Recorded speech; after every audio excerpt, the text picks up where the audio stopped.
If you're looking to know how to use your domains dashboard in Squarespace, I've got you covered. I'm going to show you everything you need to know. So let's dive in. So directly from this page over here, this is basically your website editor. You're going to go over to the left-hand side. You'll see a menu, and if you scroll down slightly, you will see a profile picture. So you're going to click on your profile picture and it'll take you into this page. This is your dashboard. You're going to now navigate to the top left-hand side and you'll see domains and dashboard.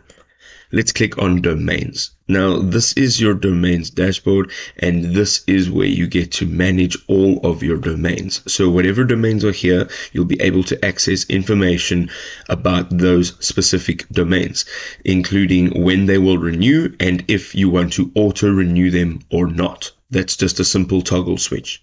If you would like to transfer a domain to your Squarespace account, you can click on transfer a domain, and here is where you will be able to connect a domain that you've purchased somewhere else. So you can enter your domain in over here and you'll go through the process of connecting the domain to your Squarespace website.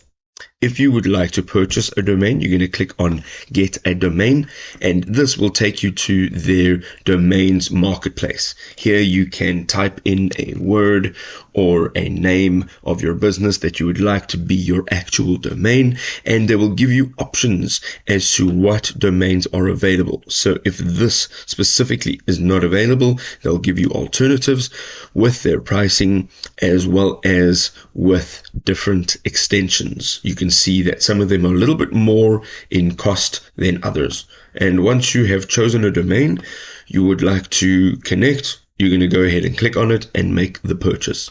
And in a nutshell, this is how you can use your domains dashboard and manage everything from one page.